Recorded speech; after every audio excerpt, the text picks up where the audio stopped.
Hello everyone, Killer Shrew Fan here, and I hope you're all doing well. I'm joined today by my Thrash and Throw Tyrannosaurus Rex. Say hi, Thrash and Throw.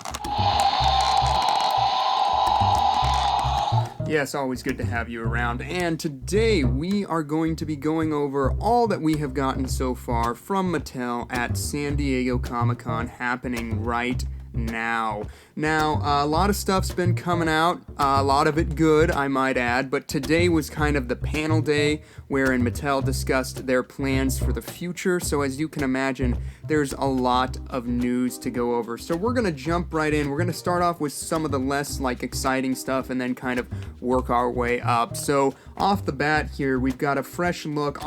Before I start here, all of these images come courtesy of Jurassic Outpost, or our good friends that collect Jurassic, so feel free to check them out on Instagram. You can see all of the original posts and pictures there and get more information that I might miss in this discussion video. I'll be sure to put a link in the description to both those pages. But first and foremost, we've got an image of the upcoming attack pack Baryonyx. Looks absolutely fantastic. Nothing too exciting to talk about with this one. We've already discussed our thoughts on the figure itself in a previous video. I am looking forward to seeing this one though.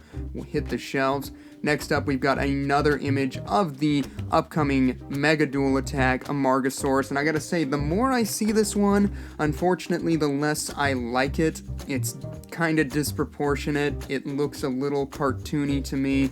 I don't know. Hopefully, when I see it in person, I'll have different opinions on it, because Amargasaurus is certainly one of my favorite sauropods, so it would be kind of shame if I was not a fan of Mattel's offering from that species. But yes, here we've got a fresh pick of that, hopefully hitting shelves soon. We've already got the Quetzalcoatlus, so I can't imagine the Amargasaurus will be far behind. And then, getting into the more exciting stuff, we have got yet another repaint of the Triceratops. People have been speculating about this one since the update for the Jurassic Facts app, when we had all of those shaded images of all the upcoming dinosaurs, and among them were more Triceratops. Looks like here we are getting a sort of orangish brown one with dark brown dorsal patternings and then these sort of rusty specklings going on the frill. I overall really do enjoy this color palette. I think it might be among my favorite. I do like it more than the Roarivore. I like it more than the current Dual Attack Trike. This one's certainly my favorite. It's kind of a toss-up between this one and the striped one that was revealed at the New York Toy Fair back in February. So yes, yet another Triceratops. Don't know if we need it, but by God, we're gonna get it.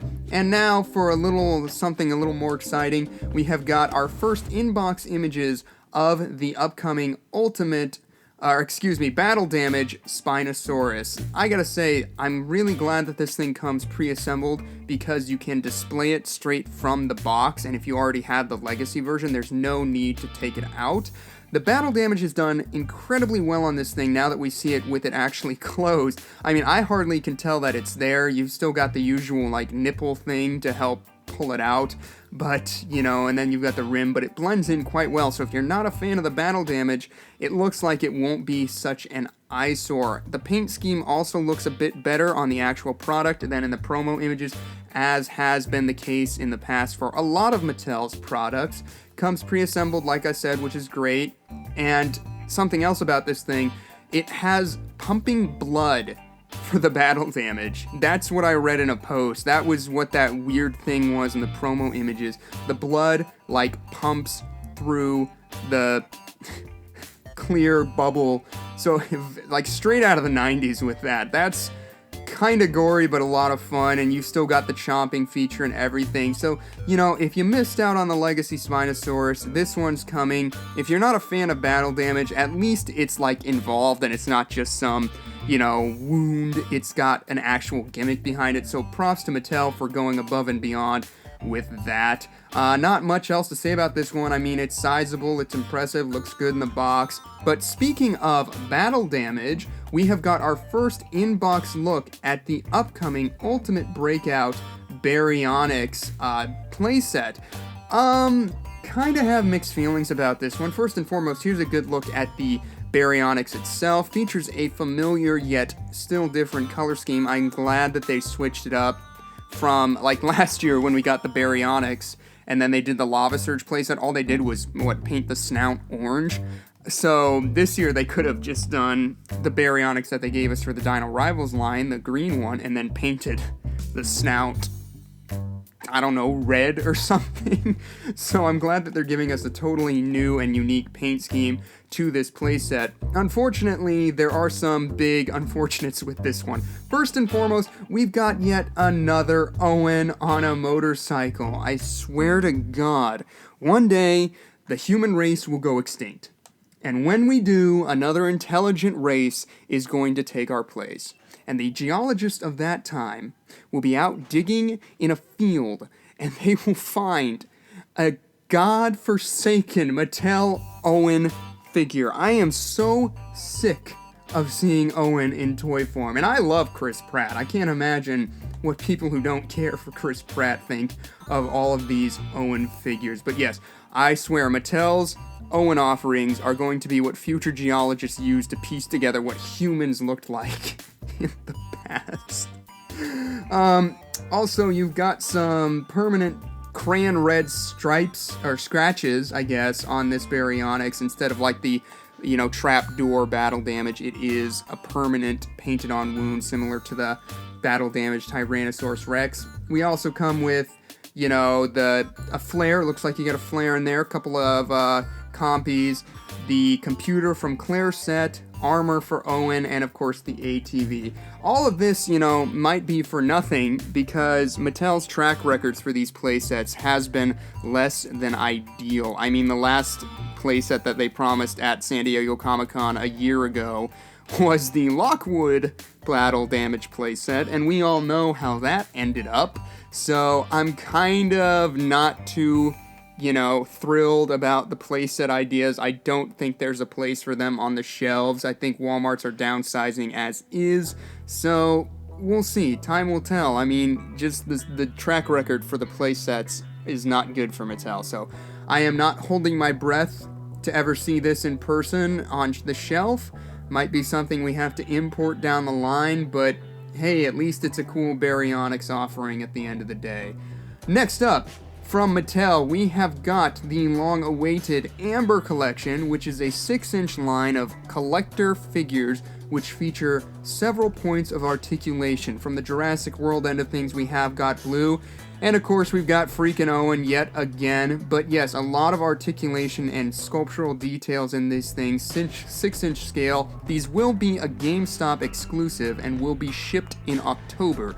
Pre-sales are already up. The Velociraptor Blue retails for $29.99, and Owen retails for $24.99. And then, of course, on the Jurassic Park end of things, we have got the much beloved Ian Malcolm with a cup, his Chaos Cup, for when he was demonstrating chaos theory to Ellie Sattler. That's a nice detail. Again, lots of articulations, points of articulation, lots of articulations, and very Jeff Goldblum looking sculpt. I mean, I don't have a lot to say about these things because I'm not particularly enthused by them. Like, yeah, they're cool, but with everything else that Mattel has given us, I don't think there's something that I need. It really just looks like we've got more points of articulation and in a larger scale. And yes, in a larger scale, you're allowed to have more detail. But for me, it's a pass. It's an honest-to-God pass. And it hurts me to say that, especially because we've got our first actually brown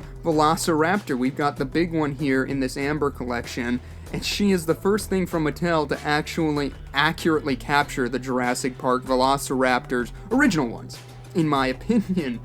And, I mean, all the points of articulation are quite tempting, but again, it's not something I need or am particularly thrilled about. So yes, just like with the Jurassic World ones, these Jurassic Park Amber Collection figures will be available in October, GameStop exclusives. Raptor, $29.99 US. Ian Malcolm, $24.99 US. And again, shipping in October. Pre-sales are up. I will put a link in the description if I can find it. Alright, now for the very exciting news. Coming in 2020, Mattel will be releasing a Primal Attack toy line for their Jurassic license. So in 2018, we obviously had the Fallen Kingdom toy line. This year, 2019, is Dino Rivals. So in 2020, we will be getting Primal Attack. And to my knowledge, Mattel has promised us, I think, how many do we have? 1, 2, 3, 4, 5, 6, 7, 8, 9, 10, 11, 12, 13, 14. I see 15 silhouetted species here on this panel. I heard that it was actually 20 species that we'll be getting. This Carnotaurus in the logo here might be a new one in general. I have a hard time saying. I think it will be because it features a different action gimmick. All the action gimmicks are kind of displayed on this little banner, where in the Fallen Kingdom one, you push the button, you got the chomping feature on the Baryonyx. Dino Rivals, you push the 2 buttons, you got head attack, tail attack, and in 2020, it looks like if you lift the tail, it's gonna chomp, or that's gonna be kind of the general blueprint for a lot of their offerings for the Primal Attack lineup. But let's get into the figures themselves. So, Mattel had a TV set up with a bunch of silhouetted dinosaurs. I'm having a hard time determining if the one featuring all the dinosaur species was meant to be like what they've given us so far, and then the ones that they isolated are the upcoming ones, or if they're planning to double dip yet again and introduce some of the same species from the past, but done in repaints. Not entirely sure, but getting to the silhouetted ones that I know are new, Mattel was generous enough to reveal to us a Cryolophosaurus, which is awesome. I love that dinosaur. To those of you that don't know, Cryolophosaurus had a single crest similar to Dilophosaurus and is one of the few dinosaurs that was discovered in Antarctica, I believe. Listen to me trying to spout off dinosaur facts to give myself more credibility. Next we have the Alioramus, which is a new species to me.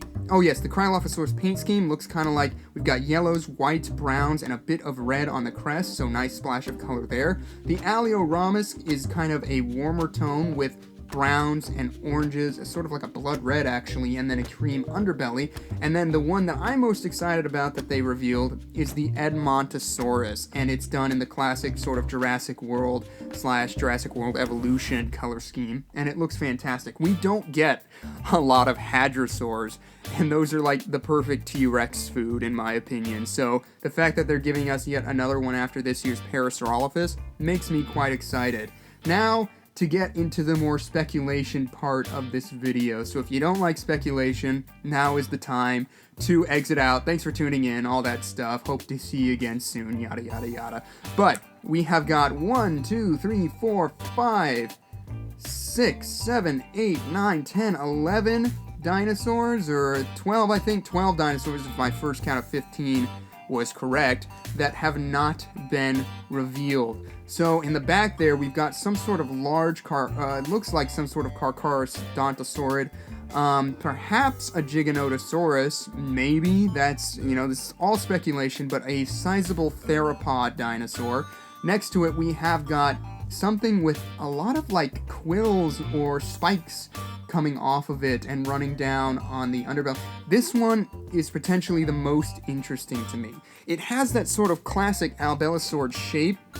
So I'm thinking Majungasaurus, and I can kind of see that singular horn at the top of the head, but the quills are what's throwing me. Will this be the first fully feathered dinosaur from Mattel? I doubt it, possibly partially feathered, but yeah, I don't know where they're pulling that from. Usually they take inspiration from video games such as Jurassic World Live or Evolution when they do these dinosaurs that do not have a film counterpart. And we have a Majungasaurus in both, but to my knowledge, neither of them are feathered. So if these are feathers or quills or something, that would be a very interesting creative decision on Mattel's part. So I am very much interested on what we will be getting with that figure. Moving down the line, for all of you ancient crocodilian fans, it looks like we have got a Sarcosuchus, nice and big. So if you're into that sort of thing, Mattel will be delivering. Next to the Sarcosuchus, there is some sort of bipedal dinosaur, although it is kind of hard to tell because its silhouette kind of bleeds into the Sarcosuchus. Perhaps a Troodon, something like that. I can't honestly tell. It's bipedal. That's all I can say. And then down on the bottom, we have got what looks to be a Spinosaurus with its tusks there, which is awesome because Kenner did a Spinosaurus back in the day, so it's nice to see that Mattel will be carrying on that tradition in their toy line. Next to the Spinosaurus is fittingly a Postosuchus or possibly Prestosuchus. I want to say Postosuchus because we've already gotten the minifigure from that species, so I think it's safe to say that they have just taken that sculpt and blown it up for us. Next to that, we have got some sort of ornithopod dinosaur, possibly iguanodon. I think I do see a thumb spike just under the Postosuchus's tail there, so we are getting an iguanodon, which, well, okay, I think we are getting an iguanodon. I'm like 95% certain that's an iguanodon. So yeah, that's great to see. Next to that, we have got another Spinosaurid. I want to say an Ichthyovenator, given that weird sail shape we got going on.